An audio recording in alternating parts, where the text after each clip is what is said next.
Before we begin the story, let us know where you're watching from by leaving a comment below. If you enjoy this video, don't forget to like and subscribe. Have a wonderful day. Enjoy the story, everyone. Napa Valley, California. Cousin Lily's wedding. Noah Carter's heart pounded like a drum solo as he surveyed the perfectly manicured vineyard where his entire extended family had gathered. 3 tables of curious aunts, chattering cousins, and his grandmother Lillian, the family matriarch who'd made finding him a girlfriend her personal mission. "Where's this mysterious Emma you keep talking about?" Grandma Lillian gripped his arm with surprising strength for her 82 years. 2 years of dating, and you've never brought her to a single family event. What are you hiding, sweetheart? Noah's throat went dry. Emma had never existed. She was a fictional girlfriend he'd invented to escape the endless blind dates his family orchestrated. A perfect lie that had worked beautifully until now. She's in the restroom, Grandma, for 30 minutes? Aunt Margaret swooped in like a social hawk, her wine glass already half empty. "Noah, honey, are you sure this girl is even real?" Panic crawled up his throat. In about 60 seconds, his entire family would know he'd been lying for 2 years. His cousin Daniel would never let him live it down. His mother would launch into full matchmaker mode, and Grandma Lillian would probably faint from the disappointment. The wedding photographer suddenly appeared beside their table. "Excuse me, are you Noah Carter?" "The bride asked me to get some shots of you with your girlfriend. She said, Emma's here somewhere." Every eye at the table locked onto him. The photographer's camera hung ready. His family leaned forward expectantly. Noah's brain short-circuited. He spun around desperately, scanning the crowd of wedding guests. His eyes landed on a woman in a midnight blue dress standing alone by the dessert table, her back to him, auburn hair swept up in an elegant updo. Perfect. There she is.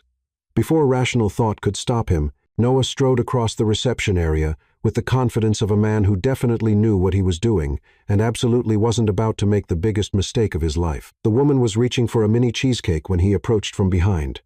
"Emma, there you are," he said loudly enough for his family to hear. She turned around, and Noah's world tilted on its axis. Not because she was beautiful, though she was, with striking amber eyes and a face that belonged in a classic painting. No, his world tilted because this woman was clearly not named Emma, definitely not his girlfriend, and was now staring at him like he'd sprouted wings. But his family was watching. The photographer had his camera raised, and Grandma Lillian was already heading over with a triumphant smile. Noah had exactly 1 second to make a choice. He kissed her. It was supposed to be quick, a brief peck, to sell the charade, until he could figure out an escape plan. But the moment their lips met, something electric shot through him. She tasted like champagne and strawberries, and for one impossible moment, she kissed him back. Then reality crashed down like a collapsing house of cards. She pushed him away, her eyes blazing with fury. "What on earth do you think you're doing?" The photographer's flash went off. That's exactly what the bride wanted, a romantic moment. The mystery woman's mouth fell open. Noah's family erupted in cheers behind them, and Noah Carter realized he had approximately 30 seconds to explain to this gorgeous, furious stranger why he'd just kissed her in front of 50 people, and why she was now apparently his fake girlfriend. "I can explain," he whispered urgently. Her eyebrow arched dangerously. "This better be spectacular. Napa Valley, California, 30 seconds after the kiss." "Spectacular?" Noah's voice cracked like a teenager's. "Right. Spectacular explanation. I can do that." The mystery woman crossed her arms, her amber eyes narrowing to dangerous slits. "You have 20 seconds before I start screaming." "Noah!" Grandma Lillian's voice cut through the vineyard like a foghorn. She was barreling toward them with the determination of a woman who'd finally caught her grandson in a lie. "There you are, dear. And this must be Emma." The woman's head whipped between Noah and his approaching grandmother. "Emma? Who's Emma?" "You are," Noah whispered desperately. "Please, just play along for 2 minutes. I'll explain everything, I promise." "Are you completely insane?"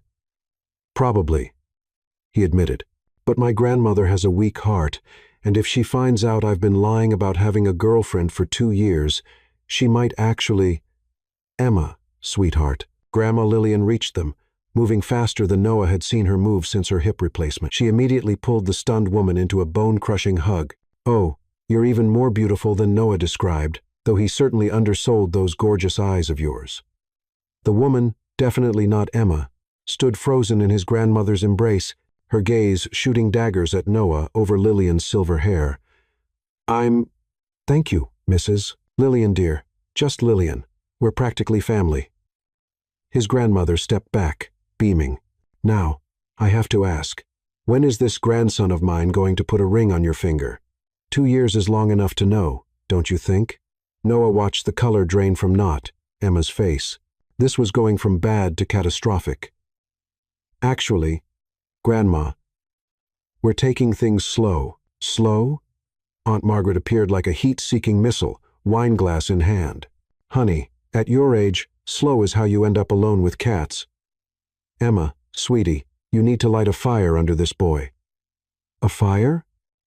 Not, Emma repeated weakly. Margaret, leave them alone, came a new voice. Noah's mother, Ellen, approached with the measured step of a woman who could smell drama from 3 counties away. Emma, I'm Ellen, Noah's mother. I've been dying to meet you. The poor woman looked like she was trapped in a nightmare. Noah had to do something. Mom. Emma's a little overwhelmed by meeting everyone at once. Overwhelmed? Nonsense. Grandma Lillian waved dismissively. Emma, dear, tell us about yourself. What do you do for work? Where did you two meet? Do you want children? I'm not. Emma's eyes darted around desperately before landing on the vineyard sign behind them. I'm a sommelier. Noah blinked. That was actually brilliant. A sommelier? His mother clapped her hands together. How fascinating. Where do you work? Here. Not. Emma said quickly, then seemed to realize her mistake. I mean, not here specifically, but in Napa. I consult for various vineyards. Aunt Margaret leaned in conspiratorially. And the wedding? How romantic that you two are attending a wedding together. Practice for your own, perhaps?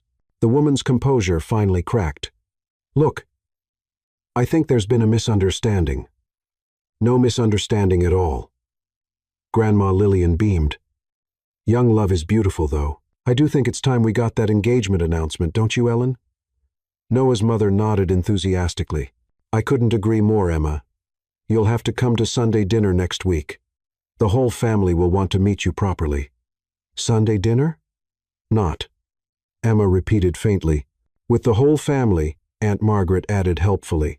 About 35 people, give or take. That's when not. Emma's knees buckled slightly. Noah caught her arm. You know what? Emma's been traveling all morning, he improvised quickly. Maybe we should let her get some fresh air. Of course. His mother's face creased with concern. How thoughtless of us. Go on, you two lovebirds. We'll catch up more at dinner. Noah practically dragged the shocked woman away from his family toward a quieter corner of the vineyard. When they were safely out of earshot, she spun on him. 35 people? Sunday dinner? Are you completely out of your mind? Look, I know this looks bad. Looks bad? Her voice pitched higher. You kissed a complete stranger, told your entire family I'm your girlfriend, and now I'm apparently a sommelier named Emma who's expected at family dinner. Technically, you came up with the sommelier part, Noah pointed out. Her amber eyes flashed dangerously. Don't you dare put this on me. You're right. You're absolutely right. He ran his hands through his hair. This is completely my fault. But please, just hear me out. My family has been trying to set me up for years. My grandmother literally has a notebook full of potential wives. I invented Emma to buy myself some peace, but I never thought they'd actually want to meet her. So, you thought you'd just grab the nearest woman and hope for the best? Well, when you put it like that, it sounds really stupid. It is really stupid. They stared at each other for a moment. Then unexpectedly, her lips twitched. This is insane, she murmured. Completely insane, Noah agreed.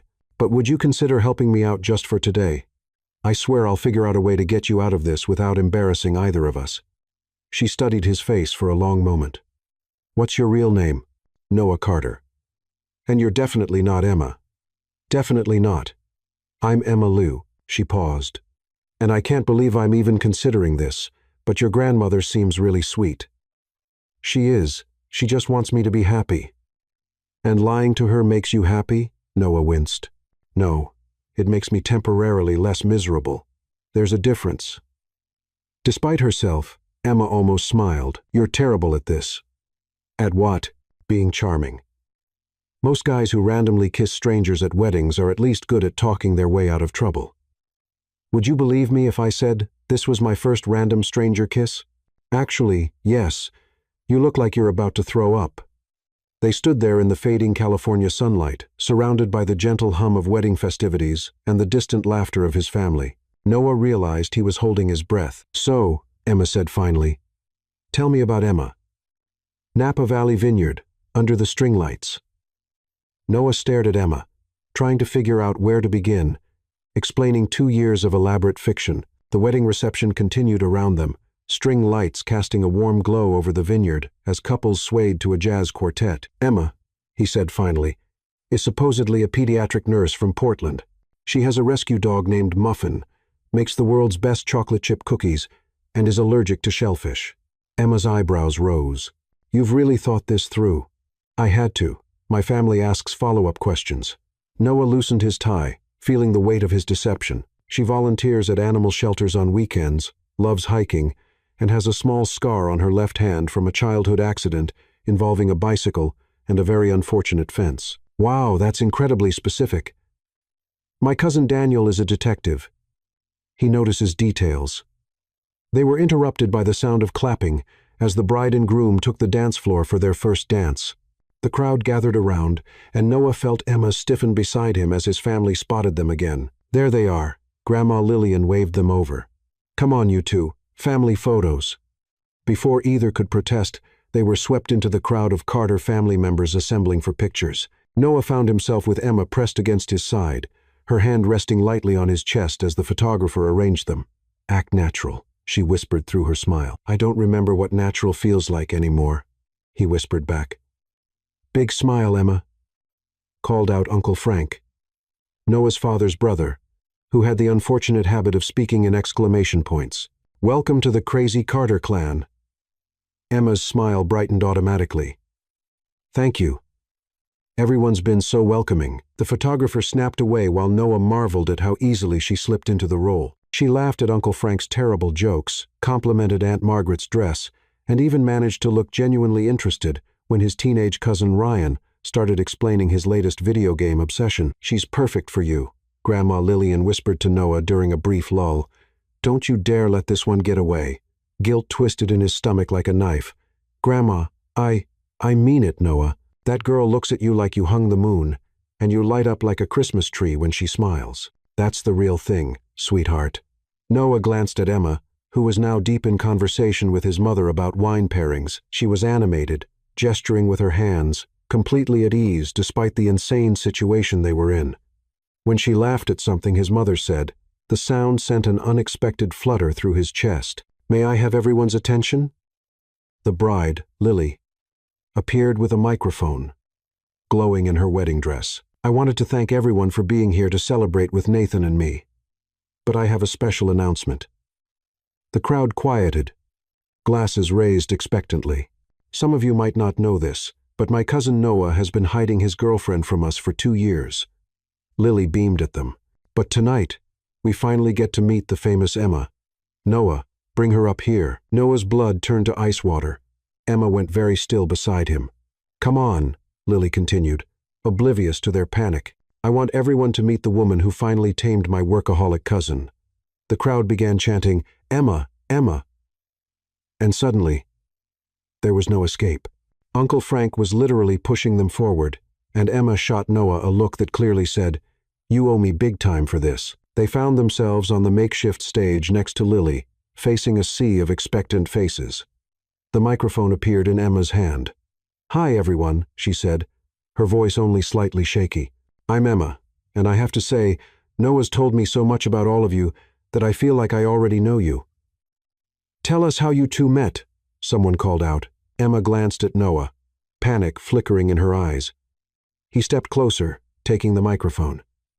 We met at a coffee shop, he said, remembering the story he'd told his mother months ago. Emma was reading this massive book about wine regions, and I made some terrible joke about how she must be studying for a really specific final exam. It was the worst pickup line I'd ever heard. Emma picked up seamlessly, and the crowd laughed, but he looked so mortified that I felt sorry for him. Plus, he bought me a chocolate croissant to make up for it. And the rest is history, Lily declared, clearly delighted. Now, I think it's time for all the couples to join us on the dance floor. The jazz quartet launched into a slow version of The Way You Look Tonight. And suddenly, Noah found himself leading Emma onto the dance floor. She moved into his arms with surprising grace, one hand on his shoulder, the other clasped in his. "How did you know about the coffee shop story?" he asked as they began to sway. "Lucky guess. You seem like the type who would rehearse a meet. Cute story." Her amber eyes met his. "Though I have to ask, what happens when your family wants to meet my family, or when they expect us to have couple friends? What about social media photos, birthday parties, Christmas?" Each question hit him like a small hammer blow. He hadn't thought any of this through. I was hoping to figure something out before it got that complicated. "Noah." Her voice was gentle but firm. "This was already complicated the moment you kissed me." They danced in silence for a moment, and Noah became acutely aware of how perfectly she fit in his arms. She smelled like jasmine and vanilla, and when she looked up at him, something in his chest tightened. "Why did you invent Emma in the first place?" she asked softly. Noah sighed, his thumb unconsciously tracing circles on her hand. "My ex-fiancée Olivia left me at the altar 3 years ago. Literally, I was standing there in my tux, and she just didn't show up. Turned out she'd been having doubts for months, but didn't know how to tell me." Emma's expression softened. "That's awful." The worst part was everyone's reaction afterward. The pity, the constant attempts to set me up with their cousin's friend's sister. My family meant well, but I felt like a broken toy they were trying to fix. He met her eyes. Emma was supposed to be temporary, just a buffer until everyone moved on to worrying about someone else's love life. But they didn't move on. If anything, they got more invested. Grandma Lillian started talking about great-grandchildren. My mother bought Emma a Christmas present last year. "What kind of present?" "A scarf. It's still in my closet with the tags on." Despite everything, Emma smiled. "That's actually really sweet. It's horrifying. I have a closet full of gifts for an imaginary person, and now I'm dancing with a beautiful stranger who's pretending to be her." The words hung between them, and Noah realized what he'd just said. Emma's cheeks flushed slightly. "You think I'm beautiful?" "I think you're incredible," he said honestly. "You've been handling this insane situation with more grace than I would have thought possible. Most people would have run screaming by now." "The night's still young," she said. But she was smiling. The song ended, but they didn't immediately separate. Around them, other couples chatted and laughed, but Noah felt like he and Emma were in their own bubble. "Noah," she said quietly, "what happens tomorrow?" Before he could answer, a new voice cut through the moment, like a cold blade. "Well, Noah Carter." They turned to see a woman in a sleek black dress approaching, her blonde hair perfectly styled, her smile sharp as broken glass. Noah's stomach dropped to his feet. "Olivia," he breathed. His ex-fiancée extended a perfectly manicured hand to Emma. "And you must be the famous Emma I've been hearing so much about. I'm Olivia Harper, Noah's former fiancée." Emma's hand tightened slightly on Noah's arm, and he could feel the tension radiating from her. Olivia's presence changed everything. This wasn't just about fooling his loving family anymore. This was about to become a battlefield. "It's so nice to finally meet you, Emma," Olivia continued, her voice honey, sweet and poison laced. "I have so many questions about how you and Noah got together. We have so much to catch up on. Napa Valley Vineyard, the confrontation." The air around them seemed to crystallize as Olivia Harper stood there in her perfectly tailored black dress, looking like she'd stepped off the pages of a high-end fashion magazine. Every blonde hair was in place, every detail of her appearance calculated for maximum impact. Emma could feel Noah's entire body tense beside her, his hand unconsciously tightening on her waist. "Olivia," Noah managed, his voice carefully neutral. "I didn't know you'd be here." "Lily and I reconnected through yoga class," Olivia replied smoothly, her ice blue eyes never leaving Emma's face. "When she mentioned her cousin's wedding, I simply had to come support her. And imagine my surprise when I heard that you'd finally found someone special." The word "finally" dripped with subtle condescension, and Emma felt her protective instincts flare. She'd only known Noah for 2 hours, but something about Olivia's predatory smile made her want to step between them like a shield. "It's lovely to meet you," Emma said, extending her hand with a warm smile that didn't quite reach her eyes. "Noah's mentioned you, of course." Olivia's handshake was brief and cold. "All good things, I hope." "He's remarkably gracious about the past," Emma replied, and she felt Noah's surprised glance. "It takes real character to speak kindly about someone who hurt you."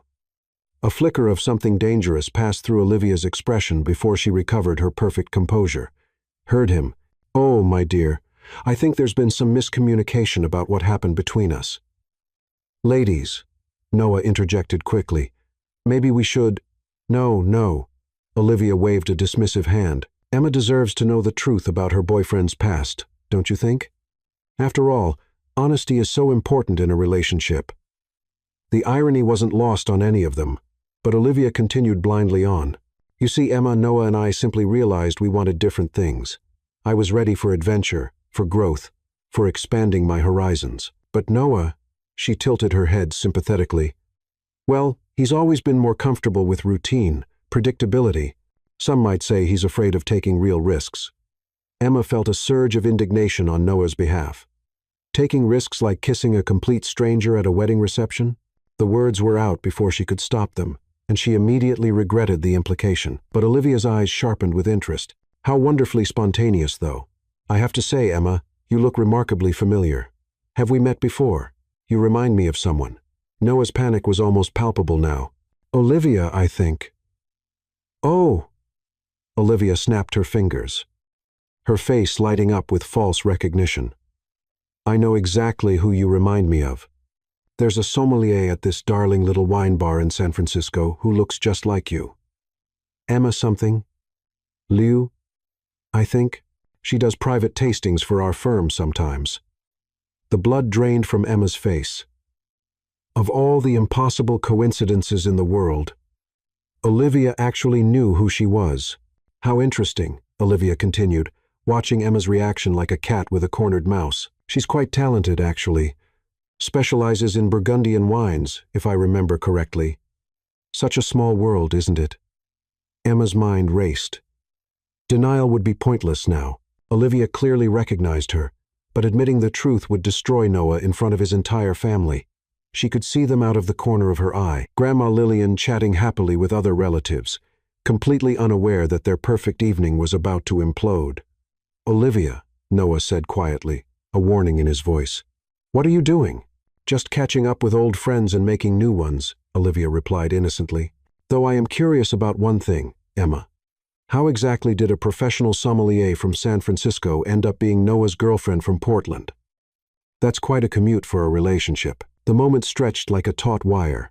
Emma could feel the weight of Noah's family's expectations, the warmth of his grandmother's earlier embrace, the genuine affection in his mother's eyes. These people had welcomed her like family based on a lie. But their love for Noah was absolutely real, and Olivia was about to destroy all of it for what? Revenge? Spite? The satisfaction of proving she could still hurt the man she'd abandoned. "You're absolutely right," Emma said suddenly, her voice clear and steady. "I am Emma Liu." Noah's sharp intake of breath was audible, but she continued before he could speak. "I lied about my name when we met because I was dealing with a difficult client situation and didn't want to mix my professional and personal life. It was silly, really, but by the time I realized how much Noah's family meant to him, it felt too awkward to correct." She looked directly at Olivia. "Noah knows, of course. He's been gently teasing me about it for months, haven't you, honey?" The endearment rolled off her tongue naturally, and she felt Noah's surprise transform into something warmer. "Every chance I get," he said, his voice gaining strength. "Though I still think Emma suits you better." "See?" Emma laughed. The sound light and natural. "He's impossible, but yes, I do specialize in Burgundian wines, and I have done some consulting work. It's wonderful that we have that connection, Olivia. Small world indeed."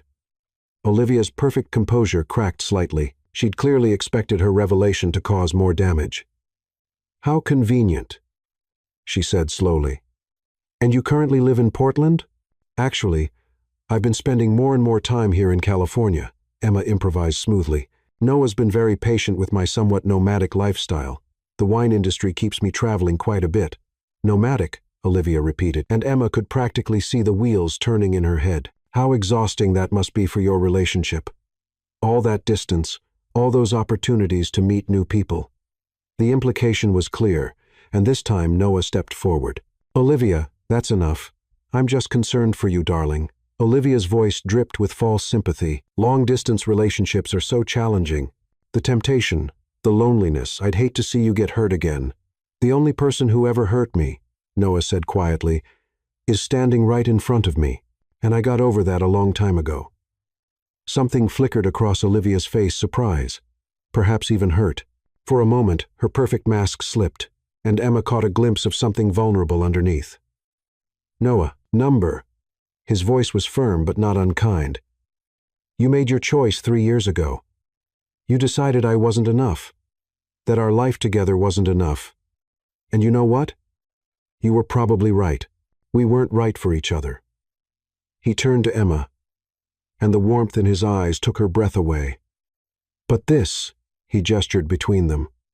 This feels different. Emma challenges me, surprises me, makes me want to be better.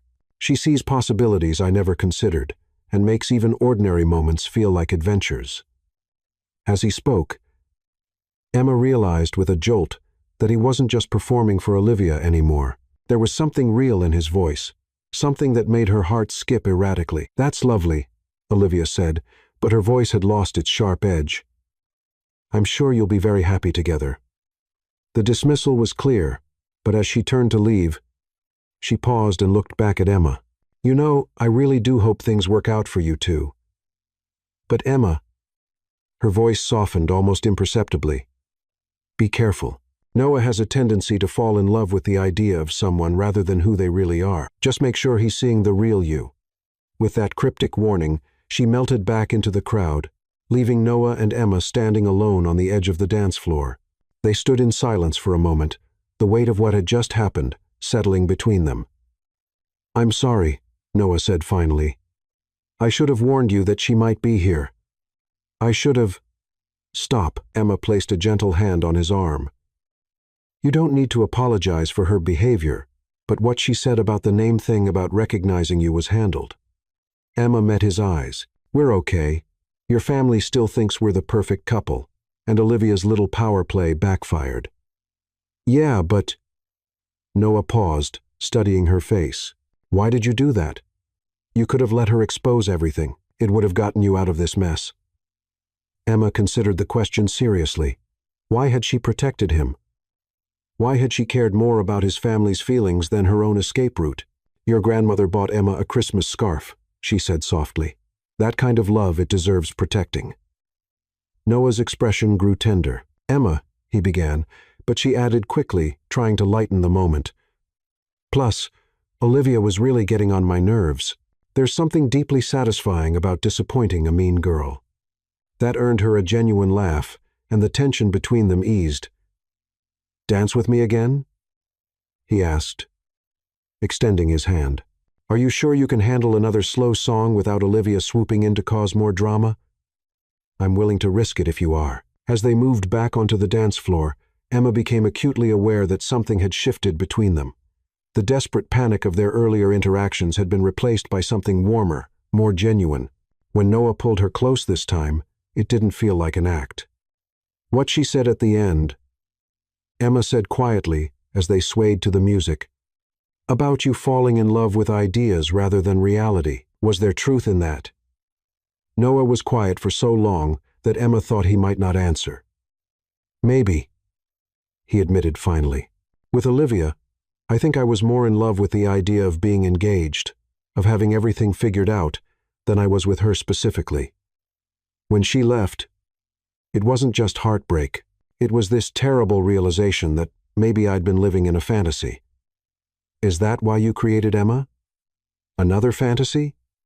Number? His response was immediate and certain. Emma was supposed to be a shield, not a dream, just protection from having to try again.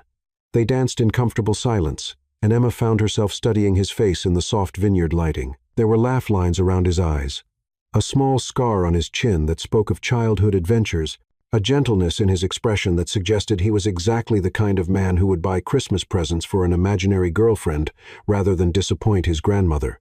Noah? What happens now? Olivia knows who I really am. Even if she doesn't say anything tonight, she could cause problems later. Noah's hand tightened slightly on her waist. I don't know. I guess I'll have to figure out how to untangle this mess without hurting anyone else. Anyone else meaning your family? Anyone else meaning you? He corrected softly. You've already done more than I had any right to ask. I can't keep dragging you deeper into my complications. But as he said it, Emma realized she wasn't entirely sure she wanted to be untangled from his complications. Standing here in his arms, surrounded by the warmth of his family's love and the magical atmosphere of the vineyard, she felt something she hadn't experienced in a long time. She felt like she belonged. The realization should have terrified her. Instead, it filled her with a dangerous kind of hope. What if, she said carefully, I don't mind being a little more tangled up. Noah's steps faltered slightly. Emma, I'm just saying hypothetically that maybe we don't have to figure everything out tonight. Maybe we could just see what happens. He stopped dancing entirely, pulling back to search her face. Are you suggesting what I think you're suggesting? I'm suggesting, she said, her heart hammering against her ribs, that maybe your family's Christmas dinner invitation doesn't have to be the worst thing that's ever happened to either of us. For a moment, they stood frozen in the middle of the dance floor, the weight of possibility hanging between them like a bridge neither was quite ready to cross. Then Noah smiled, a real, genuine, heart-stopping smile that made Emma understand exactly why his family was so determined to see him happy. Emma Lou, he said, would you like to be my fake girlfriend for a little while longer? Noah Carter, she replied, surprising herself with how much she meant it. I thought you'd never ask. San Francisco, California. 1 week later, Emma stared at her reflection in her apartment's full-length mirror, second-guessing her outfit choice for the third time in 10 minutes. The navy blue dress was professional but not stuffy, elegant but not overdressed, perfect for meeting Noah's parents for their first official couples dinner at an upscale restaurant in Union Square. The problem wasn't the dress. The problem was that somewhere between the vineyard last weekend and this moment, the line between pretending and reality had become dangerously blurred. Her phone buzzed with a text from Noah. Outside, whenever you're ready. No pressure, but my mom has been planning this dinner since Tuesday and may actually combust from excitement if we're late. Despite her nerves, Emma smiled. Over the past week, they'd exchanged dozens of texts under the guise of coordinating their story. But their conversations had evolved far beyond logistics. He'd sent her photos of his morning coffee with increasingly ridiculous latte art attempts. She'd shared pictures of the spectacular sunset from her wine bar's rooftop terrace. They debated everything from the merits of French versus Italian winemaking techniques to whether pineapple belonged on pizza, a surprisingly heated discussion that lasted 3 hours and revealed that Noah was far more passionate about food than she'd initially realized. The casual intimacy of their text exchanges felt more natural than any relationship she'd had in years, which was precisely the problem. Grabbing her purse and a light jacket, Emma headed downstairs to find Noah leaning against a sleek black sedan, looking unfairly handsome in a charcoal gray suit that perfectly complemented his dark hair. When he saw her, his face lit up with the kind of genuine smile that made her stomach do small somersaults. You look incredible, he said, straightening up. Though I should probably mention that my mother has already planned our hypothetical wedding colors based on what you wore to the vineyard. So, no pressure or anything. Wedding colors? Emma laughed, accepting the car door he held open for her. What did she decide on? Midnight blue and silver with touches of burgundy, Noah replied, sliding into the driver's seat. She's already bookmarked 17 different venues and has strong opinions about centerpieces. Your mother works fast. You have no idea. She's created a Pinterest board called Emma's Dream Wedding with over 200 pins. I made the mistake of mentioning that you liked peonies during our phone call Wednesday, and now she's researching seasonal flower availability. As they drove through San Francisco's evening traffic, Emma marveled at how comfortable she felt with him. The initial panic and awkwardness of their first meeting had been replaced by an easy rapport that felt both surprising and inevitable. Noah was funnier than she'd expected, with a dry wit that caught her off guard, and he listened with the kind of focused attention that made her feel like the most interesting person in the world. So, she said, adjusting her seatbelt, what's the game plan for tonight? Any particular version of our love story I should be prepared to tell? Actually, I've been thinking about that. Noah navigated around a cable car with practiced ease. What if we just told the truth? Modified truth, obviously, but truth nonetheless. The truth being that you randomly kissed me at your cousin's wedding because you were desperate to avoid admitting you'd been lying to your family for 2 years? When you put it like that, it sounds less romantic than I was hoping for. Emma considered this. What if we frame it differently? What if Emma, pretending to be Emma, was someone you'd noticed at the wedding, but hadn't had the courage to approach? The family pressure just gave you the motivation to finally make a move. So, I was smitten from across the vineyard, completely smitten. Love at first sight even. It explains the impulsive kiss and why we seem so comfortable together despite supposedly just meeting. Noah glanced at her with something unreadable in his expression. Love at first sight. There was something in his tone that made Emma's pulse quicken, but before she could analyze it, they were pulling up to the restaurant. The valet took their car, and suddenly they were walking into an elegant establishment with warm lighting and the kind of understated luxury that suggested Noah's parents had excellent taste and healthy bank accounts. There they are. A woman who was clearly Noah's mother rose from a corner table, her face glowing with maternal pride. Ellen Carter was exactly what Emma had expected, elegant, warm, and radiating the kind of maternal energy that made you want to both hug her and desperately seek her approval. Beside her, a distinguished man with Noah's eyes and a slightly graying beard stood with a welcoming smile. This had to be Richard Carter, and Emma could immediately see where Noah got his gentle humor and quiet confidence. Emma. Ellen enveloped Emma in a hug that felt genuinely affectionate. I'm so sorry we missed you properly at the wedding. Between the photos and the dancing and that dreadful Olivia causing drama, we barely got to say hello.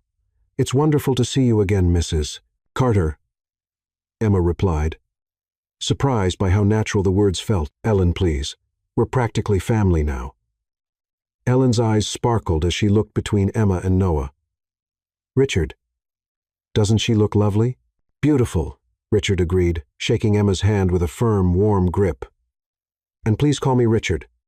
Noah's told us so much about you, though he's been frustratingly vague about details. As they settled into their seats, Emma noticed the careful way Noah's parents watched them together. Not intrusive exactly, but clearly invested in their son's happiness. It was touching and terrifying in equal measure. So, Emma, Ellen began once they'd ordered drinks. Noah mentioned you're originally from Portland, but you've been spending more time in California lately. Are you thinking of making the move permanent? The question was casual, but Emma caught the underlying hope in Ellen's voice.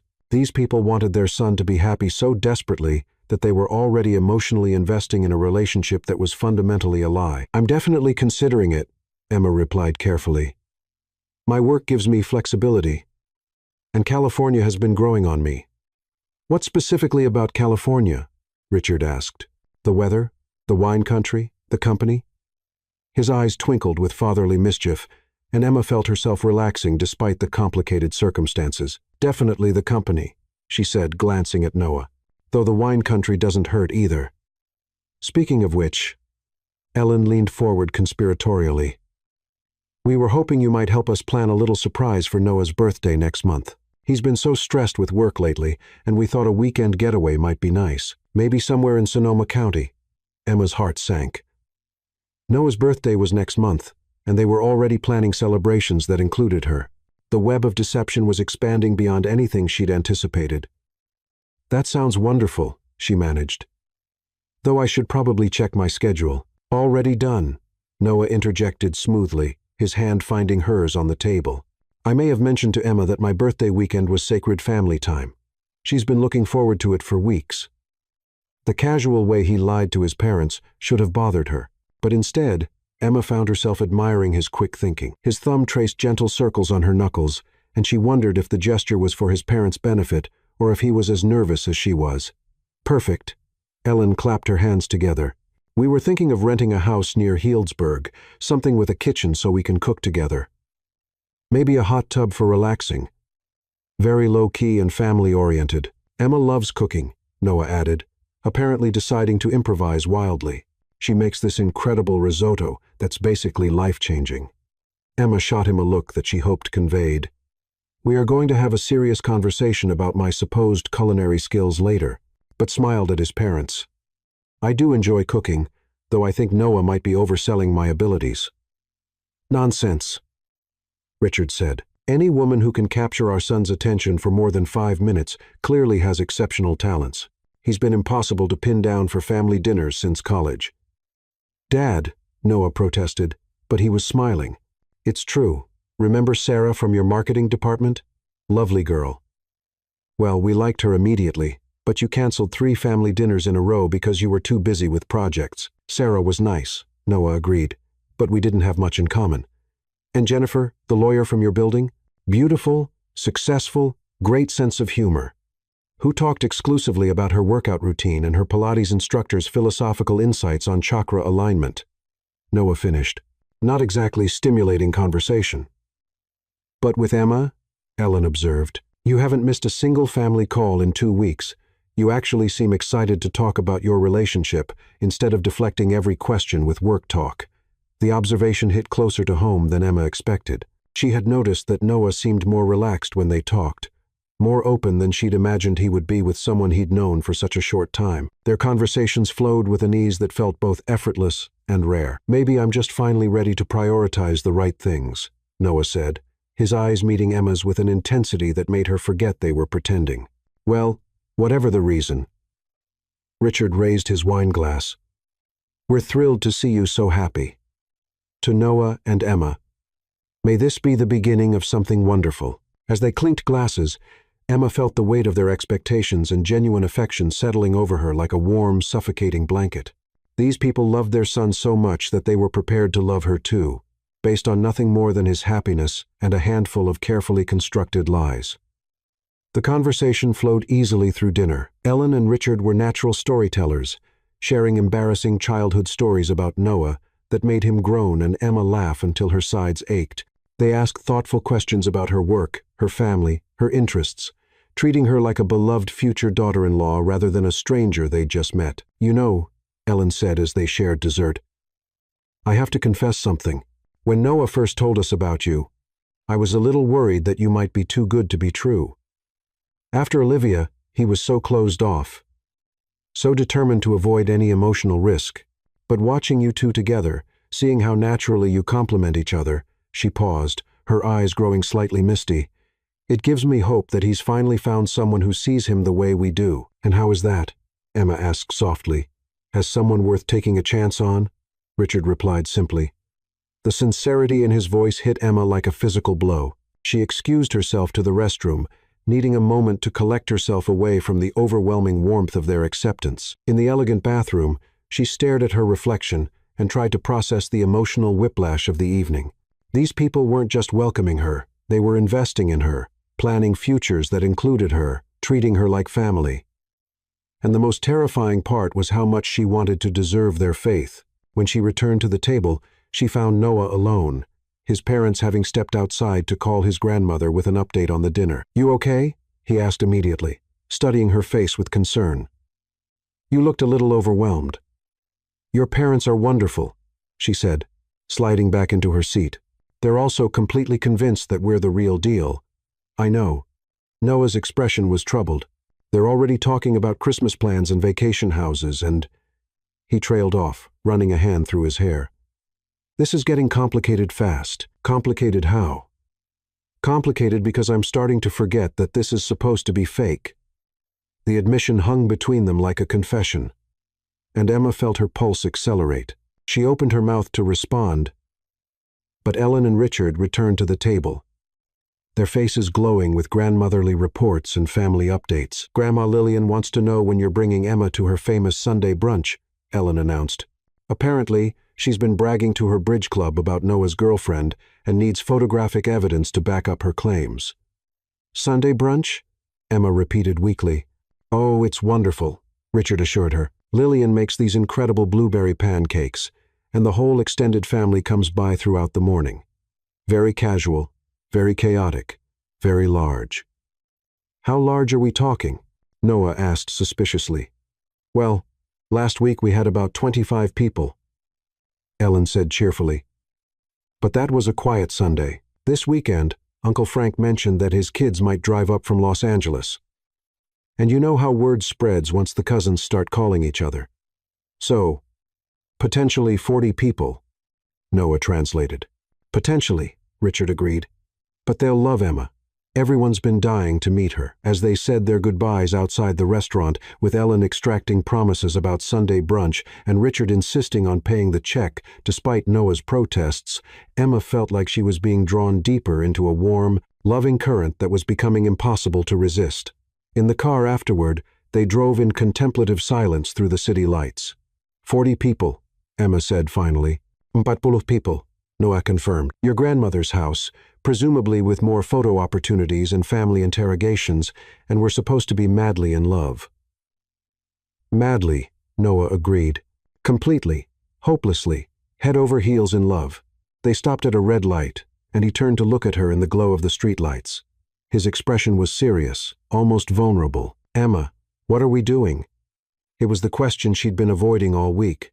The elephant in the room that grew larger with every shared laugh, every casual touch, every moment when the pretense felt less like acting and more like hope. I don't know, she admitted, but I don't think I'm ready to stop doing it yet. The light turned green, but Noah didn't immediately accelerate. Instead, he reached across the console and took her hand, threading their fingers together with a naturalness that should have alarmed her. 40 people is a lot of witnesses, he said quietly. It is. If we're going to do this, we need to be convincing. Very convincing. Which means we probably need to practice. Practice what exactly? Noah pulled over to the curb and turned to face her fully. Being a couple. Real couple behavior. The kind of intimacy that convinces 40 family members that we're not just two people who met a week ago and decided to fake a relationship.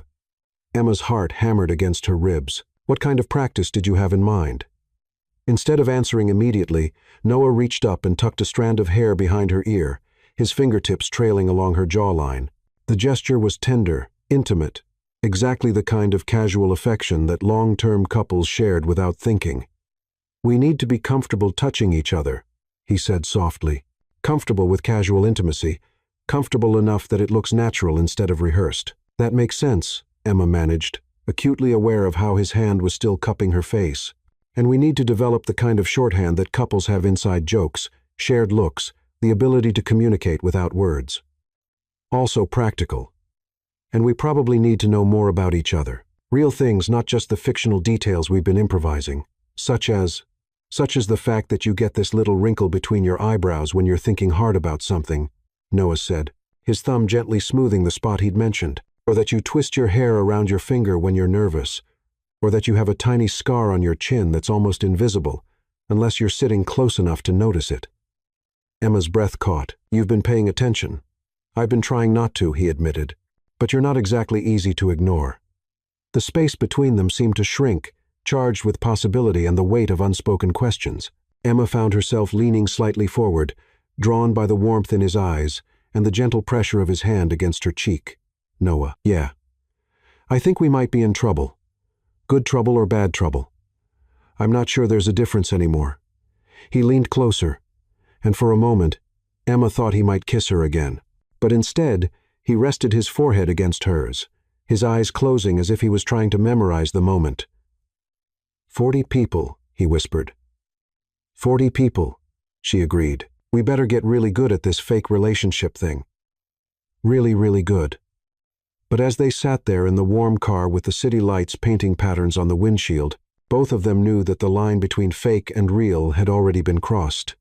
The question now wasn't whether they could convince his family they were in love. The question was whether they could convince themselves they weren't. Berkeley Hills, California, Grandma Lillian's house. Sunday morning, Emma stood on the wraparound porch of Grandma Lillian's Victorian house, clutching a bouquet of white peonies and trying to calm her racing heart. The house was exactly what she'd expected from a woman who had raised 3 children and spoiled countless grandchildren. Warm, welcoming, and currently overflowing with the sounds of what appeared to be a small army of carters preparing for Sunday brunch. Through the windows, she could see people moving around inside, setting tables, arranging flowers, and engaging in the kind of comfortable chaos that spoke of decades of family traditions. Children's laughter echoed from the backyard, mixing with adult conversation and the clatter of dishes being arranged buffet style. 40 people, she murmured to herself, adjusting her sundress for the third time. She'd chosen the soft yellow fabric because it seemed appropriately cheerful and family-friendly, but now she wondered if she looked too formal, too trying hard, too obviously like someone who was desperately attempting to make a good impression on people she was lying to. 43, actually, Noah said, appearing beside her with 2 coffee cups and an expression that suggested he was just as nervous as she was. Uncle Frank's family did drive up from Los Angeles, and apparently my cousin Sophie decided to bring her new boyfriend, which means everyone's going to be analyzing our relationship in comparison to theirs. Emma accepted the coffee gratefully, inhaling the rich aroma like it might provide courage. So, no pressure or anything. None whatsoever.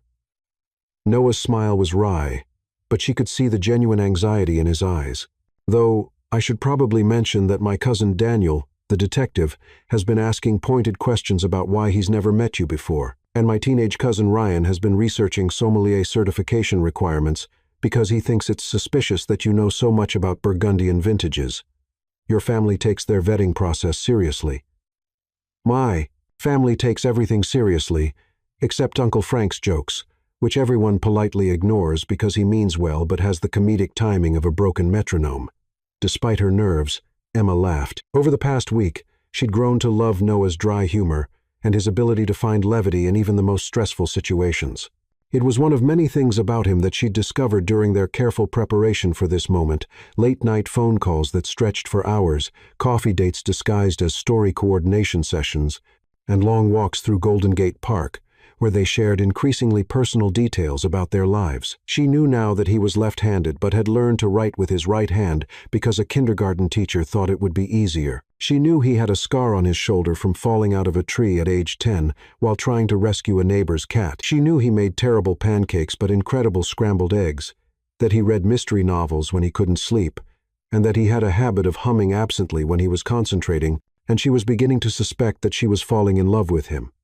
The realization should have terrified her, but instead, it felt like the most natural thing in the world. Noah Carter was kind without being naive, funny without being cruel, and honest in a way that made her want to be better than she was. The fact that their relationship had started with a lie felt increasingly irrelevant compared to how real everything between them had become. "Ready?" Noah asked, offering his arm. "As ready as someone can be to deceive 43 people who've welcomed her like family," Emma replied, taking his arm and marveling at how natural the gesture felt. 43 people who are going to love you," Noah corrected softly. "Because you're impossible not to love." The words hit her like a gentle shock, and she looked up to find him watching her with an expression that was far too tender for someone who was supposed to be pretending. Before she could respond, the front door burst open, and Grandma Lillian appeared like a silver-haired hurricane of excitement. "There they are," she called over her shoulder to the house at large. "Noah and Emma are here." The response was immediate and overwhelming. People began emerging from various rooms and doorways: aunts and uncles, cousins ranging from toddlers to college students, family friends who had apparently achieved honorary relative status, and what appeared to be at least 3 dogs of various sizes and levels of training. "Emma, sweetheart." Lillian enveloped Emma in a hug that smelled like vanilla and cinnamon. "You look absolutely radiant. Doesn't she look radiant, everyone?" A chorus of agreement rose from the assembled crowd, and Emma found herself being passed from person to person like a beloved celebrity making a public appearance. There was Uncle Frank, whose enthusiastic handshake nearly dislocated her shoulder, and Aunt Margaret, who immediately began complimenting her hair and asking for the name of her stylist. There were teenage cousins who regarded her with the skeptical curiosity of young people who had seen too many of their relatives' romantic disasters, and older cousins who welcomed her with the weary warmth of people who had learned that family harmony was more important than personal drama. Emma. A woman about Emma's age approached with a genuine smile and a baby balanced on her hip. "I'm Hannah, Noah's cousin. This is little Liam, who's usually much more charming when he's not teething." "He's beautiful," Emma said honestly, and was rewarded when the baby reached out to grab her finger with a surprisingly strong grip. "Oh, he likes you," Hannah laughed. "That's a good sign. Liam has excellent judgment in people." "Noah, why didn't you tell us that Emma was a baby whisperer?" "I'm still discovering her hidden talents," Noah replied, and something in his voice made Emma's pulse quicken. Speaking of hidden talents, came a new voice. I'd love to hear more about your sommelier certification. Emma turned to find herself face to face with a man who looked like a slightly older, more serious version of Noah. This had to be Daniel, the detective cousin who'd been asking pointed questions. Daniel, Noah said with a warning tone, play nice. I'm always nice, Daniel replied innocently. I'm just curious about Emma's background. It's not every day we meet someone with such specialized knowledge about wine regions. Emma felt the weight of his scrutiny and realized this was her first real test. Daniel wasn't asking because he was suspicious of her profession. He was suspicious of her entire existence, and he was smart enough to ask questions that would expose any inconsistencies in her story. I studied at UC Davis, she said calmly, falling back on the truth wherever possible. The viticulture and enology program there is excellent for understanding both the science and the art of winemaking. Impressive, Daniel nodded. And you specialize in Burgundian wines specifically? French wines in general, but yes, Burgundy is a particular passion. The terroir there is so complex, and the way climate variations affect the Pinot Noir grape from year to year creates these incredible opportunities to taste the story of specific vineyards and specific seasons. As she spoke, Emma realized she'd forgotten to be nervous. This was her area of expertise, her genuine passion, and talking about wine felt as natural as breathing. Fascinating, Daniel said, and she could see his suspicion beginning to shift into genuine interest. What's your take on the climate change effects on traditional Burgundy regions? Oh, that's such an important question, Emma replied, warming to the topic. The temperature increases are definitely shifting the harvest timing, and some producers are experimenting with higher altitude vineyards to maintain the acidity levels that make Burgundy distinctive. She continued talking, aware that she'd gathered a small audience of family members who seemed genuinely interested in her explanations. Noah watched her with obvious pride, and even Daniel appeared to be relaxing his investigative stance. You really know your stuff, said a young woman, who introduced herself as Cousin Sophie. I manage a restaurant in Sacramento, and we're always struggling with wine pairings. Maybe you could recommend some alternatives to the usual suspects. Before Emma knew it, she was surrounded by family members asking questions about wine pairings, restaurant recommendations, and travel advice for wine country visits. All right, everyone. Grandma Lillian's voice cut through the chatter. Let's let Emma breathe and get some food in all of you before you badger the poor girl to death with questions. The family dispersed toward the dining room, but not before several people had asked for her contact information for future wine consultations. Emma felt a warm glow of acceptance that had nothing to do with her fake relationship status and everything to do with being appreciated for her knowledge and expertise. That was impressive, Noah said quietly as they followed the crowd toward the buffet. You won over the interrogation committee without breaking a sweat. Your family is genuinely interested in learning new things, Emma replied. It's refreshing. Most people just want to know if I can get them discounts on expensive bottles. The dining room was a masterpiece of organized chaos. Multiple tables had been arranged to accommodate the crowd, and the buffet table groaned under the weight of Grandma Lillian's legendary spread. Towering stacks of blueberry pancakes, crispy bacon, perfectly seasoned home fries, fresh fruit arranged in artistic displays, and what appeared to be at least 3 different types of homemade bread. Lillian, this is incredible, Emma said as the older woman handed her a plate. How do you manage to cook for so many people? Practice, dear, and lots of help, Lillian replied with a pleased smile. Though I have to admit, it's more fun when I have someone new to cook for. Noah's been bragging about your cooking abilities, so I'm hoping you'll share that risotto recipe he mentioned. Emma shot Noah a look that promised future retribution for his fictional culinary claims, but smiled at Lillian. I'd be happy to. Though I have to warn you, it's not nearly as impressive as all this. Nonsense. Any woman who can make my grandson light up the way you do is clearly talented in ways that matter most. As they found seats at one of the smaller tables with Hannah, Daniel, and a few other cousins, Emma marveled at the easy intimacy of the family dynamic. Conversations flowed across tables with people jumping between topics, sharing inside jokes, and checking in on each other's lives, with the kind of genuine interest that spoke of deep, long-term affection. So, Emma, Hannah said as she cut up food for little Liam, what's the plan for Noah's birthday next month? Mom mentioned something about a Sonoma getaway. We're still working out the details, Emma replied carefully. Though I have to admit, I'm excited to spend more time in wine country with all of you. Fair warning, Daniel interjected with a grin. This family takes birthday celebrations very seriously. Last year, we rented a house in Tahoe for Dad's 60th, and it turned into a 3-day festival of hiking, cooking competitions, and Uncle Frank's attempts at stand-up comedy. The cooking competition part sounds fun, Emma said. Oh, it is, Hannah agreed. Though, you should know that Noah is notoriously competitive about his breakfast game. He spent 2 hours perfecting his omelet technique just to beat Cousin Sophie's French toast. I won that competition fair and square, Noah protested. My herb omelet was a work of art. Your herb omelet was pretentious. Sophie called out from the next table, apparently having overheard. Who puts microgreens in an omelet at a family breakfast? Someone who understands that presentation matters. Noah shot back, and the good-natured argument that followed made Emma laugh until her sides ached. As the morning progressed, she found herself relaxing into the rhythm of Carter family chaos. There were stories about childhood pranks, debates about the best hiking trails in Northern California, and a lengthy discussion about whether the family should adopt a group costume theme for Halloween. Uncle Frank told a series of increasingly terrible jokes that everyone pretended to enjoy. The teenagers explained current social media trends to bemused adults. The dogs made periodic attempts to steal food from unguarded plates. Through it all, Emma was acutely aware of Noah beside her, the way he unconsciously reached for her hand during conversations, how he included her in family jokes, the proud smile he wore when his relatives praised her knowledge or sense of humor. Their interactions felt completely natural, like they'd been attending family brunches together for years instead of weeks. Emma. Grandma Lillian called out during a brief lull in conversation. I hope you don't mind, but I have something for you. She disappeared into the kitchen and returned with a wrapped package that she presented to Emma with a slightly nervous smile.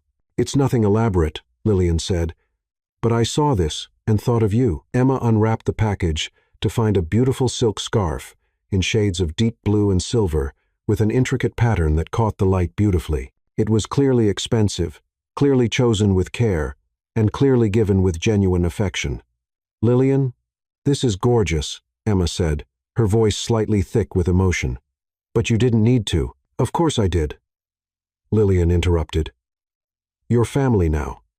And I have to admit, I've been so excited about having another woman in the family who might appreciate beautiful things. Don't get me wrong, I love my granddaughters, but Hannah's idea of fashion is whatever's clean and doesn't show baby spit up, and Sophie thinks accessorizing means wearing her lucky hiking boots. Hey, both women protested simultaneously, but they were laughing.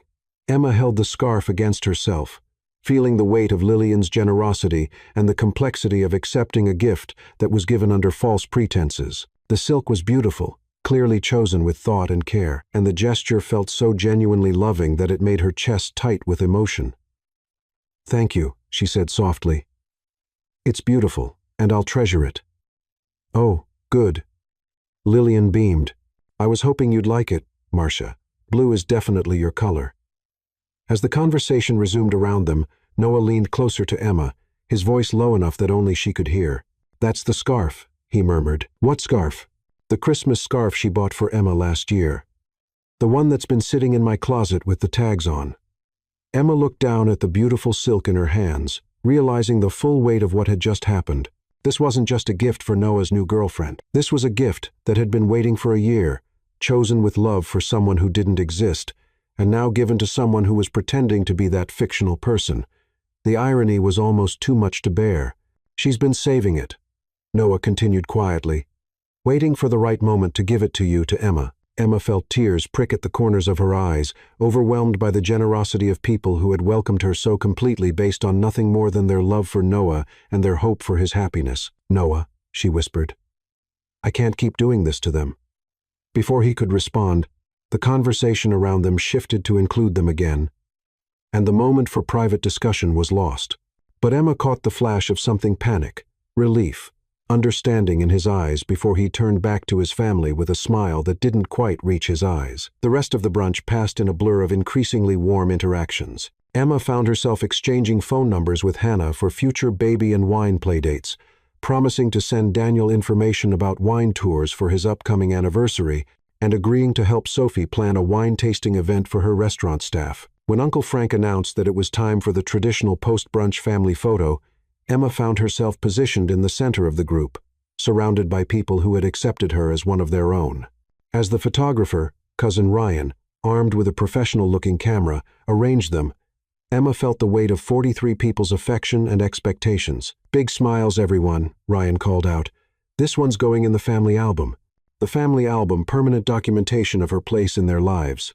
Her face preserved alongside generations of Carter family memories.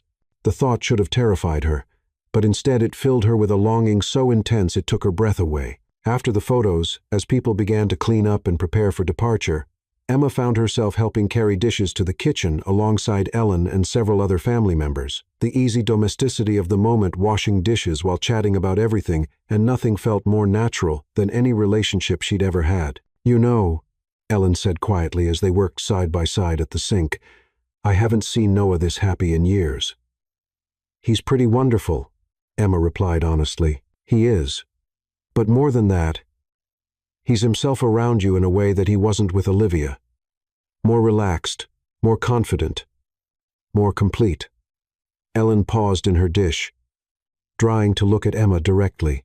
"Whatever you two have together, it's good for him, and I hope it's good for you, too."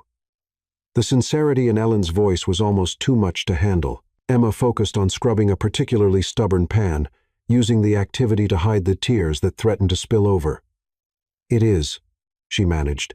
"It's very good for me." As the afternoon wound down and family members began their various departures, Emma found herself exchanging hugs and promises to stay in touch with people who had become genuinely important to her in the span of a few hours. The teenagers made her promise to text them wine recommendations for their fake IDs, which she politely declined but appreciated the inclusion. The adults made her promise to come to the next family gathering. The children made her promise to bring them grape juice next time because wine for kids sounded fun. Grandma Lillian's goodbye was the hardest.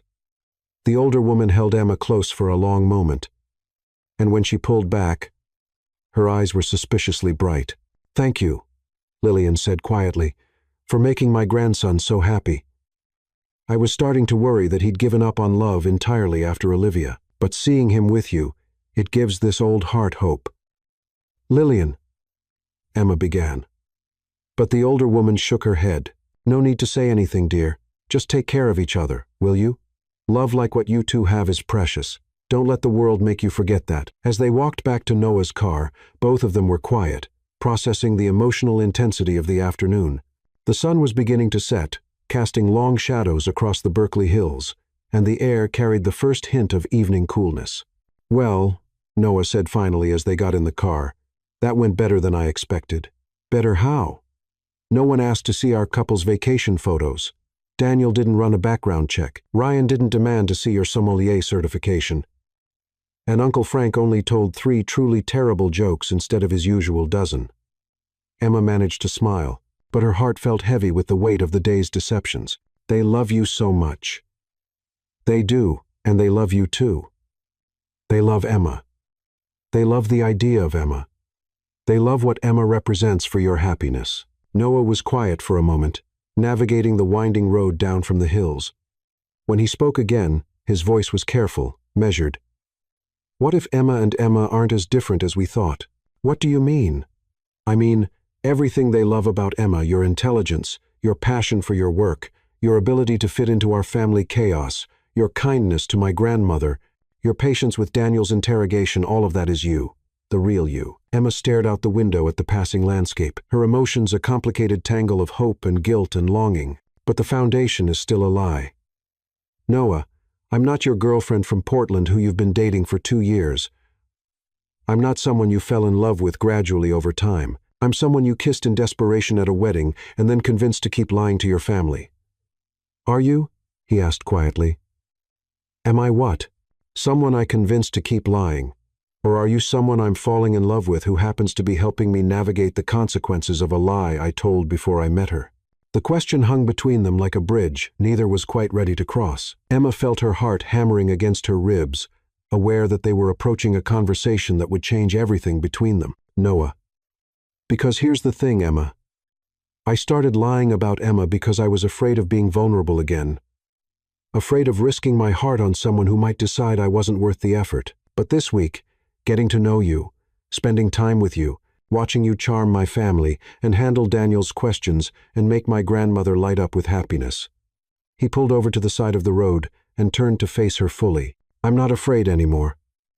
"You should be," Emma whispered, "because I'm terrified. Of how much I want this to be real. Of how perfectly I fit into your family, into your life. Of how natural it feels to hold your hand and laugh at your terrible jokes and worry about whether your relatives like me." She met his eyes, her own bright, with unshed tears. "I'm terrified because in 1 week you've made me want things I didn't even know I was missing." The space between them seemed to shimmer with possibility and risk. Noah reached out slowly, giving her time to pull away, and cupped her face gently in his hands. "What if we stopped pretending?" he asked softly. "What if we told them the truth about how we met, apologized for the deception, and asked if we could start over as ourselves with no lies between us? And if they hate us for lying to them, then we'll deal with that together. But Emma, I can't keep pretending that what I feel for you is fake, and I don't think you can either." He was right, and they both knew it. The feelings between them had grown beyond anything either had expected, creating something real and precious and worth fighting for. "Okay," Emma whispered. "Okay, let's tell them the truth. Let's see if love built on honesty is stronger than love built on lies." Noah's smile was radiant, transforming his entire face with joy and relief. "Are you sure?" "I'm sure that I'm falling in love with you, Noah Carter. And I'm sure that your family deserves better than our deception. And I'm sure that if we're going to have a real relationship, it needs to start with real honesty. Even if it means giving up Emma. Especially if it means giving up Emma, because I want them to love me for who I really am, not for who I pretended to be." Noah leaned forward and kissed her then, soft and sweet and full of promise. It was nothing like their first desperate kiss at the wedding. This was a kiss that spoke of choice rather than panic, of hope rather than fear, of a future they were choosing to build together. When they broke apart, both of them were smiling. "So," Emma said, "how exactly do we tell 43 people that we've been lying to them about our entire relationship?" "Very carefully," Noah replied. "And probably with a lot of wine. Lucky for us, I know where to get the good stuff." "Lucky for me," Noah corrected, taking her hand and bringing it to his lips. "I know someone amazing who's willing to take this crazy risk with me." As they drove back toward the city, their hands intertwined and their future uncertain but hopeful, both of them knew that the real love story was just beginning. Epilogue. 1 year later, Napa Valley, California, same vineyard where it all began. The autumn sun cast golden light across the vineyard as Emma adjusted her midnight blue dress. The same one she'd worn to Lily's wedding exactly 1 year ago. But this time, she wasn't a stranger desperately playing along with a fictional relationship. This time, she was exactly where she belonged. "You look nervous," Noah observed, straightening his tie as they walked toward the familiar reception area. "Should I be worried that you're going to run away when some desperate stranger tries to kiss you?" "Very funny," Emma replied, though she was smiling. "I'm not nervous about random strangers. I'm nervous about facing your entire family after we confessed to lying to them for months." "Our entire family," Noah corrected gently. "And they forgave us, remember?" Eventually, Emma laughed, remembering the family meeting they'd called 6 months ago. Grandma Lillian had been hurt but understanding. "You young people and your complicated courtships." Uncle Frank had thought it was hilarious. "Best love story I've ever heard." Daniel had been suspicious but impressed. Most people lie to get out of relationships, not into them. And Ellen had simply hugged them both and said she was proud of them for choosing honesty. The only one who'd been truly angry was Ryan, who'd felt betrayed that his detective work on sommelier certifications had been pointless. He'd gotten over it when Emma helped him plan a wine-themed proposal that had gone viral on social media. "Besides," Noah continued, taking her hand, "this time, we're not pretending. This time, when someone asks if we're madly in love, we can say yes without crossing our fingers behind our backs." "Madly in love," Emma mused. "That's one way to put it." "I prefer completely, hopelessly, ridiculously in love. I prefer engaged," Noah said with a grin that still made her heart skip. Emma looked down at the elegant sapphire ring on her left hand, a stone the exact color of her dress from that first night. Noah had explained when he proposed 3 months ago in Grandma Lillian's garden. The proposal had been perfect, no desperate panic, no fictional girlfriends, just Noah on one knee telling her that she'd made him believe in love again. "There they are," Lily's voice carried across the vineyard as she approached in her matron of honor dress. At her second wedding anniversary party, she'd insisted on recreating some elements of her original reception. "The couple of the hour, please tell me you didn't arrange for the photographer to recreate that first kiss photo," Emma said, though she was laughing. "Oh, that's definitely happening," Lily replied with wicked delight. "But this time, you'll both be expecting it." As they mingled with the other guests, many of whom had been at the original wedding, Emma marveled at how different everything felt. She wasn't frantically memorizing fictional details about Emma's life or trying to avoid awkward questions. She was simply Emma Liu, sommelier, Noah's fiancée, and beloved member of the Carter family. "Emma, dear," Grandma Lillian appeared with her usual perfect timing, resplendent in a lavender dress and wearing the biggest smile. "You look absolutely radiant. Engagement suits you beautifully." "Thank you, Lillian. You look pretty wonderful yourself." "Well, I should. I'm about to become a great-grandmother-in-law to the most delightful woman. Speaking of which," Lillian's eyes twinkled with mischief, "any thoughts on when you might make me an actual great-grandmother?" "Lillian," Noah protested, but he was laughing. "What? I'm 83 years old. I don't have time for subtlety anymore." Before Emma could respond, a familiar voice cut through the laughter. Well, well, the happy couple. They turned to find Olivia approaching, looking elegant as always, but somehow softer than she had a year ago. Her smile seemed genuine rather than predatory. "Olivia," Noah said cautiously, "I didn't know you'd be here. Lily invited me. I hope that's all right." Olivia's gaze moved between them, and Emma was surprised to see what looked like genuine warmth in her eyes. "I wanted to congratulate you both, and to apologize for my behavior at the wedding last year." "Olivia," Emma began, but the other woman held up a hand. "No, please, let me say this. I was hurt and petty and probably still in love with the idea of you, Noah. Even though I knew we weren't right for each other, watching you two that night, I could see something real, something I'd never had with you, and I think I was jealous." The admission hung in the air for a moment before Olivia continued. "But seeing you now, a year later, seeing how happy you both are, I'm genuinely glad it worked out. You deserve each other in the best possible way." "Thank you," Noah said quietly. "That means a lot." "And Emma," Olivia turned to her with a rueful smile, "I have to admit, your quick thinking with the name situation was impressive. Most people would have panicked, but you turned it into part of your love story. Brilliant." "It wasn't entirely quick thinking," Emma confessed. "I was absolutely terrified you were going to expose everything." "I probably should have," Olivia admitted, "but watching Noah's face when he looked at you, I knew this was different. I knew it was real, even if the circumstances were complicated." They chatted for a few more minutes, polite, friendly conversation that felt like genuine closure to the drama of the previous year. When Olivia excused herself to find the bar, Emma felt a weight she didn't know she'd been carrying finally lift from her shoulders. "Well, that was unexpected," Noah said. "Good unexpected? Definitely good unexpected. It's nice to know that not all of my past relationships have to end with lifelong awkwardness."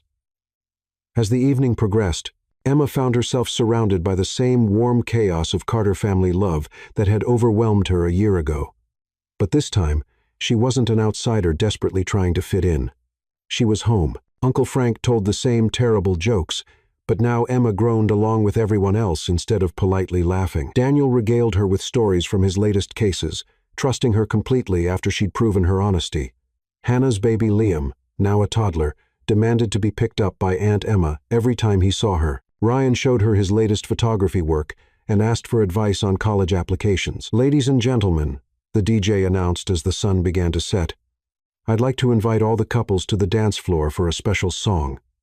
The opening notes of "The Way You Look Tonight" filled the air, the same song they danced to a year ago when they were pretending to be in love. "Shall we?" Noah offered his hand with a theatrical bow. "We shall," Emma replied, taking his hand and following him onto the dance floor. As they began to sway together, Emma was struck by the parallel to their first dance. Same song, Same vineyard, same man holding her close. But everything else had changed. "What are you thinking about?" Noah asked, reading her expression with the ease of someone who'd spent a year learning all her tells. "Just how different this is from last time. How much has changed?" Such as the fact that I'm not terrified you're going to step on my feet because I actually know you're a good dancer now. Such as the fact that when you tell your family how much you love me, I don't have to wonder if you're just really good at acting. Such as the fact that when this song ends, I don't have to worry about maintaining a facade for the rest of the evening. Noah spun her gently, then pulled her back into his arms. "Anything else? Such as the fact that when you kiss me now, it's not because you're desperate to avoid disappointing your grandmother. It's because you love me. Is that your way of asking me to kiss you, Emma Liu?" It might be Noah Carter. Well, in that case, he kissed her then, soft and sweet and full of the promise of all their tomorrows. Around them, other couples continued dancing, but Emma felt like they were in their own perfect bubble of happiness. When they broke apart, both of them were smiling. "You know," Emma said, "I never did thank you properly." "Thank me for what?" "For having terrible judgment in desperate moments. If you'd chosen anyone else to kiss that night, I never would have met the love of my life." "My judgment wasn't that terrible," Noah protested. "I picked you, didn't I?" "True, but you didn't know you were picking me. You just saw a woman in a blue dress and hoped for the best." "Actually," Noah said, his voice growing tender, "I saw a woman who looked like she belonged in a fairy tale, standing alone and looking like she was waiting for something magical to happen.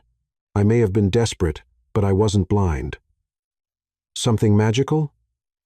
Emma repeated softly. "Is that what this is?" "This," Noah said, gesturing to the vineyard around them, to his family dancing nearby, to the ring on her finger and the love in her eyes, "is better than magic. This is real." As the song wound to a close and the first stars appeared in the darkening sky, Emma reflected on the strange journey that had brought them to this moment. A fake relationship built on panic and lies had somehow transformed into the most honest, genuine love she'd ever experienced. "Noah? Next year, when we're back here for Lily's 3rd anniversary party, do you think we'll be married?" "Next year," Noah said with absolute certainty. "We'll be back here as Mr. and Mrs. Carter, probably arguing about whether our own wedding was more romantic than this one. And will it be more romantic?" "Impossible," Noah replied, kissing her forehead gently. "Nothing could be more romantic than the place where I met the love of my life. Even if you met her under completely insane circumstances while lying to your entire family? Especially because of that," Noah said with a laugh. "After all, how many people can say their love story started with a fake relationship and ended with the real thing?" As they swayed together under the stars, surrounded by family and friends and the promise of a lifetime of happiness ahead, Emma couldn't help but smile at the beautiful absurdity of it all. Sometimes the best love stories began with the worst ideas, and sometimes, if you were very lucky, a minute of desperation could lead to a lifetime of love. The end.